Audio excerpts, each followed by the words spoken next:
आणि आता इतर काही महत्त्वाच्या घडामोडींचा वेगवान आढावा घेऊया महाराष्ट्र लाईव्ह मधून।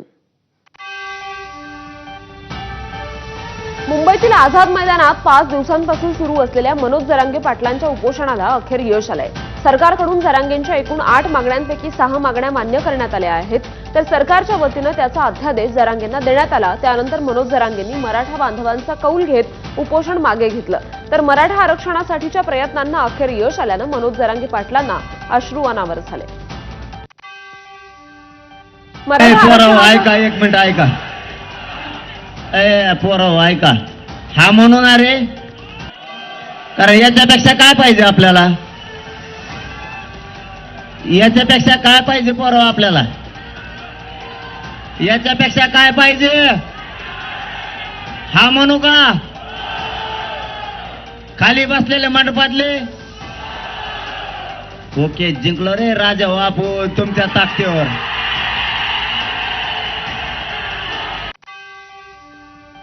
मराठा आरक्षणाचा केंद्रबिंदू राहिलेल्या बीड जिल्ह्यामध्ये जरांगेंच्या मागण्या मान्य झाल्यानंतर शहरातील छत्रपती शिवाजी महाराज चौकात मराठा समाजाकडून जल्लोष साजरा केला गेला।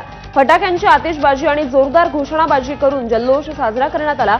जरांगे पाटील यांच्या समर्थनार्थ घोषणाबाजी देखील करण्यात आली। जरांगेंच्या मागण्या सरकारनं मान्य करताच मराठवाड्यात तुफान जल्लोष। धाराशिवच्या कळंबमधील छत्रपती शिवाजी महाराज चौकात मराठा कार्यकर्त्यांचा जल्लोष, गुलाल उधळत फटाक्यांची आतषबाजी करत आनंदोत्सव साजरा। मराठा आंदोलक मनोज जरांगे पाटील यांच्या मराठा समाजाबद्दलच्या आरक्षणाच्या मागण्या राज्य सरकारनं मान्य केल्यानंतर संपूर्ण राज्यामध्ये आनंदोत्सव साजरा करण्यात आला। रायगडमधील मराठा बांधवांनी सुद्धा याबाबत फटाके फोडून आनंद साजरा केला। रायगडच्या रोहा शहरात मराठा समाजातील नागरिकांनी गुलाल उधळत फटाके फोडत एकमेकांना पेढे भरवून एक मराठा लाख मराठा अशा घोषणा देत हा जल्लोष साजरा केला। मराठा समाजाच्या आरक्षणासाठी जरांगेंनी उपोषण सुरू केलं होतं। त्यांच्या उपोषणास यश मिळाल्यानं अकोल्यात मराठा समाजाच्या वतीनं ढोल ताशांच्या गजरात गुलाल उधळून जल्लोष साजरा करण्यात आला। शहरातील सिव्हिल लाईन चौकात हा जल्लोष बघायला मिळाला। मराठा आंदोलनाला यश मिळाल्यावर मराठा आंदोलक सीएसएमटी स्टेशनमध्ये त्यांनी गर्दी केली होती। ज्यावेळी मनोज जरांगे पाटील यांच्या हातात जीआर पडेल त्यावेळी आम्ही मुंबईतून बाहेर पडू अशी भूमिका आंदोलकांनी घेतली होती। आरक्षणाची लढाई जिंकलो आणि निघालो अशा घोषणा आंदोलकांकडून देण्यात आल्या। मनोज जरांगेंच्या मराठा आरक्षणाबाबतच्या मागण्या मान्य झाल्यावर ओबीसी समाजातील नेते मात्र सरकारवर नाराज असल्याचं चित्र सध्या बघायला मिळतंय। मसुद्याच्या ड्राफ्टची मागणी राष्ट्रीय ओबीसी संघानं सरकारकडे केली आहे। त्यानंतर ओबीसी महासंघ आपली भूमिका स्पष्ट करेल अशी मागणी बबनराव तायवडे यांनी केली आहे।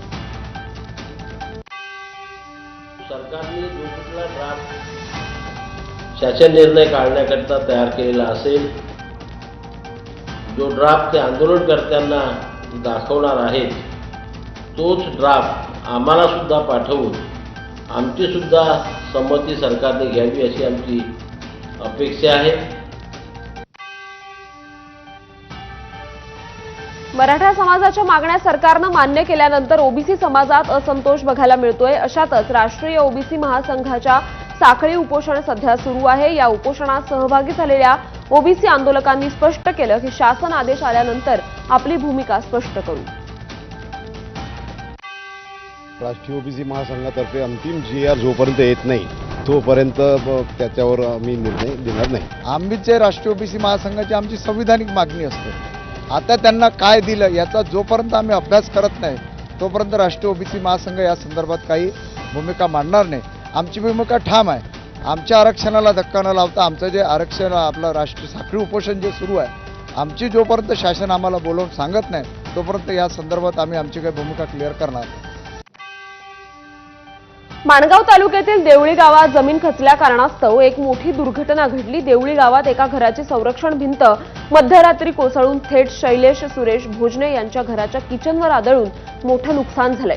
या घटनेत भोजने कुटुंबाच्या किचनमधील साहित्याचं देखील नुकसान झालं असून घराला देखील हानी पोहोचली आहे। मात्र दिलासादायक बाब अशी की या घटनेत कोणतीही जीवितहानी झालेली नाही।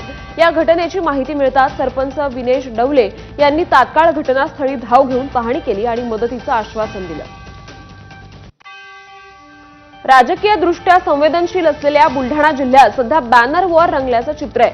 बुलढाण्याच्या चिखलीमध्ये माजी आमदार राहुल बोंद्रे यांच्यासह 14 जणांवर गुन्हे दाखल करण्यात आलेत.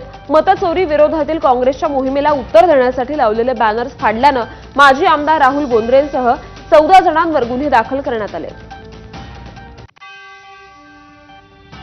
जरांगेंच्या मराठा समाजाची मागणी पूर्ण केल्यावर मराठा बांधवांचं समाधान झाल्याचं चित्र आहे. अशातच राज्यमंत्री रक्षा खडसे यांनी याबद्दल आपलं मत व्यक्त केलंय.